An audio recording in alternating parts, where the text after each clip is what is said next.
गौरी लंकेश ने तो मुझे भी धमकी दी थी एक बार। अच्छा, ऐसा आपने क्या कर दिया? वहाँ का कुछ हुआ था, ये पिछली कांग्रेस सरकार थी, उस समय की बात है ये। हाँ। तो वहाँ कुछ गणेश उत्सव को लेके कुछ बात हुई थी, तो उस पे मैंने किसी का आर्टिकल शेयर कर दिया था। तो वो आर्टिकल शेयर होने के बाद सबसे पहले तो उधर से एफआईआर की धमकी आई। अच्छा, ये वो ज़माना है जब हमारा ये यूट्यूब नहीं चलता था, खाली मेरा खुद का पर्सनल ट्विटर अकाउंट था। तो उसके बाद फिर गौरी लंकेश ने लिखा कि बेंगलोर आओ तो तुम्हारा चप्पलों से स्वागत करूंगी। चपाली से, चपाली मतलब चप्पल होता, चपाली से स्वागत करेंगे। तो भाई तो बड़ा गंभीर मामला हो गया, चपाली से स्वागत करेंगे। मैंने भी उसका कोई जवाब दिया, कुछ एक्सचेंज हुआ और उसके 1 महीने के भीतर उसकी हत्या हो गई। तो मतलब लोगों ने ट्विटर पे डिमांड करना शुरू किया कि साहब की एफआईआर में इसका भी नाम लिखो। नहीं, लोगों ने इस मतलब आपसे वार्तालाप को और उनकी हत्या को आपसे कनेक्ट करके तो नहीं देखा। वही तो कह रहा हूँ, कुछ लोगों ने कहा कि नहीं इससे भी इनकी हॉट टॉक्स हुई थी, इनको भी आप एफआईआर के स्कोप में करो, इन्वेस्टिगेट करो। फॉर्चुनेटली यहाँ तक नहीं पहुंची थी। प्रकाश झा की जिस फिल्म की आप बात कर रहे थे उसका नाम था चक्रव्यूह। चक्रव्यूह, हाँ जी हाँ जी। उन नक्सलवाद पे बनी थी। उनकी भी बनी थी, एक राजकुमार राव की भी बनी थी ना। राजकुमार बहुत बनी है साहब, बहुत बनी है, और सब में ग्लोरीफाई किया गया इनको, सब में इनको ग्लोरीफाई किया। हाँ, देखिए नक्सलवाद को तो इतना ग्लोरीफाई और ग्लोरीफाई नहीं, जस्टिफाई किया गया। बताया गया है कि साहब एक जमाने में मिथुन चक्रवर्ती जैसे स्टार कहते थे कि मैं फिल्मों में आने से पहले नक्सलवादी था।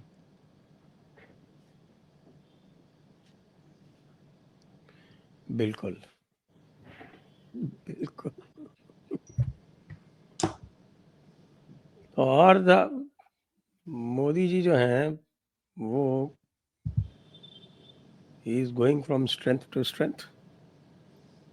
यहाँ तक कि नीतीश बाबू जो हैं वो खड़े होके और वहाँ पे मोदी जी का जयकारा लगवा रहे हैं। वही नीतीश कुमार है। हाँ, लेकिन जयकारा लगवाने से पहले वो मोदी जी का नाम भी भूल जाते हैं। वो पहले अटल बिहारी का जयकारा लगवा देते हैं।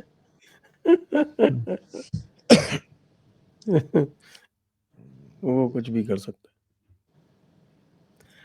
अब मैं आपसे एक विषयांतर करता हूँ, और विषयांतर करता हूँ तो दूसरे पे जाता हूँ कि साहब ये जो बांग्लादेश और रोहिंग्या वाले जो लगातार पुशबैक किए जा रहे हैं, आपको क्या लगता है कि ये बदस्तूर जारी रह पाएगा और हमारी जुडिशरी बीच में नहीं कूदेगी?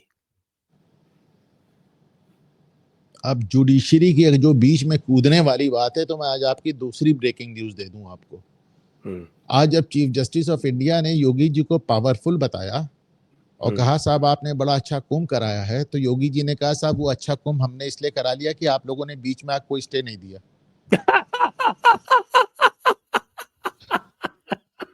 यकीन माने, मंच से कहा मंच से, और कानून मंत्री की उपस्थिति में कहा कि महाकुंभ में इलाहाबाद हाईकोर्ट की बड़ी भूमिका रही। अब सब लोग उनका मुंह देखने लगे कि साहब इलाहाबाद हाईकोर्ट की कैसे भूमिका रही। बोले अगर इन्होंने स्टे देना शुरू कर दिया होता तो महाकुंभ इतना सफलतापूर्वक संपन्न नहीं हो पाता।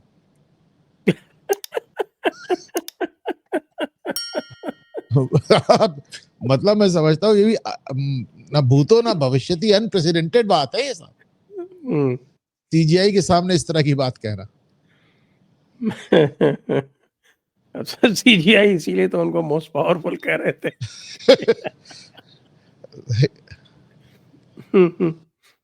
इसीलिए उनको कहा होगा।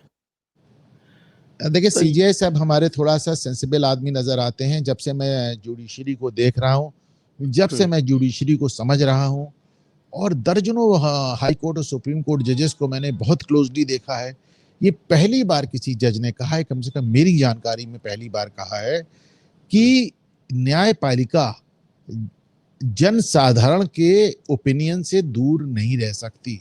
हम अपने आइवरी टावर में नहीं बैठे रह सकते और ये कहना कि हमको जनता क्या सोचती है उससे कोई फर्क नहीं पड़ता, ये बात गलत है।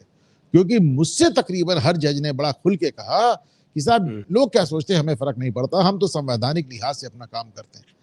तो पहली बार चीफ जस्टिस ऑफ इंडिया के स्तर से बहुत बड़ा बयान है ऐसा। We cannot be aloof by the general public opinion, from the general public opinion. He said that और CGI कह रहा है, ये बड़ी बात है सर। तो आई होप उसको थोड़ा सा जिसे कहना चाहिए संकेत समझें। लेकिन जैसा कि मैं दो बातें, एक तो CGI है भी कम समय के लिए, और दूसरी बात मैं हमेशा कहता हूं कि जो न्यायपालिका है, जो जुडिशरी है, वो कोई मोनोलिथिक बॉडी नहीं है। अलग अलग लोग, अलग अलग तरह के विचार, अलग अलग तरह के फैसले। मैं हमेशा इस बात को कहता हूं कि साहब जिस सुप्रीम कोर्ट की एक बेंच आदेश करती कि तीसरा सीदलवाल को पकड़ लाओ और दूसरी बेंच उसी दिन उनको जमानत दे देती है, ये दिखाती है कि एक ही कोर्ट में किस तरह की अलग अलग विचारधारा चलती है और कोर्ट्स विचारधाराओं से चलती हैं। और I will also take this opportunity to set the record straight कि कोर्ट की विचारधारा बताते हुए मैंने आपसे कहा था कि जुबैर को रिलीफ मिल जाएगी, और पिछली बार जब मैं आपके इसमें बैठा था शो में तो आपने कहा था, आपने गलत कहा था कि जुबैर को रिलीफ नहीं मिली, पर रिलीफ मिल गई साहब। उन्होंने उसको बेल दे दी और दुनिया भर के बयान पारित कर दिए जिससे लगा कि कोई रिलीफ नहीं दे रहे हैं, पर उनको उन्होंने चार्जशीट फाइल करने तक गिरफ्तार न करने की आदेश दे दिया, which is effectively a bail order, क्योंकि बेल ऑर्डर भी तो चार्जशीट फाइल होने तक ही चलता है। तो अब जितनी रिलीफ दे सकते तो पूरी रिलीफ दे दिया, बस आउटराइट डिसमिस नहीं किया उसके खिलाफ मुकदमे, बाकी तो पूरी रिलीफ दे दी। एक सुप्रीम कोर्ट के जज हुआ करते हैं, तो एक बार वो कहते थे इस बात को कि tell me the case and tell me the जज and I will tell you the judgement. पहले से बता दूंगा मुझे मुकदमा पता चल जाए और जज पता चल जाए तो मैं बता दूंगा उस जज की क्या विचारधारा, उसका फैसला क्या आएगा। जब chief justice of India Sanjeev Khanna कहते हैं कि हम बेंच पे बैठते हैं तो ना हमारी जाति धर्म विचार कुछ नहीं बचता, ऐसे कैसे हो सकता है? ये संभव नहीं है कि बेंच की सीढ़ी चढ़ते हुए ही आदमी मानव से महामानव और देवता में कन्वर्ट हो जाए। It's just not possible. Supreme court में जजमेंट में लिखा है कि वी परफॉर्म डिवाइन फंक्शंस। वो उनको माई लॉर्ड कहा गया है, न्याय की मूर्ति कहा गया है, लेकिन हमें नहीं भूलना चाहिए कि जिन लोगों ने माई लॉर्ड कहना शुरू किया था उनके यहाँ सर और जज कहा जाने लगा। ब्रिटिशर्स ने अपने यहाँ माई लॉर्ड कहना छोड़ दिया। ब्रिटिशर्स ने अपने यहाँ स्कैंडलाइजिंग दी कोर्ट को कंटेम्प्ट मानना भी छोड़ दिया। उन्होंने अब कंटेम्प्ट को सिर्फ इस कारण के लिए रखा है कि अगर कोर्ट के आदेश पालन ना हो तो हमारे यहाँ दो तरह से कंटेम्प्ट होता है, एक तो कोर्ट का आदेश निर्देश पालन ना हो और दूसरा आप ऐसी कोई बात करें which tends to scandalise the court, यानी आपके द्वारा कही हुई कोई भी बात जो माननीय न्यायपालिका की गरिमा गिरा दे। ये जो सेकंड क्लॉज है ये ब्रिटिश कोर्ट से हट गया है।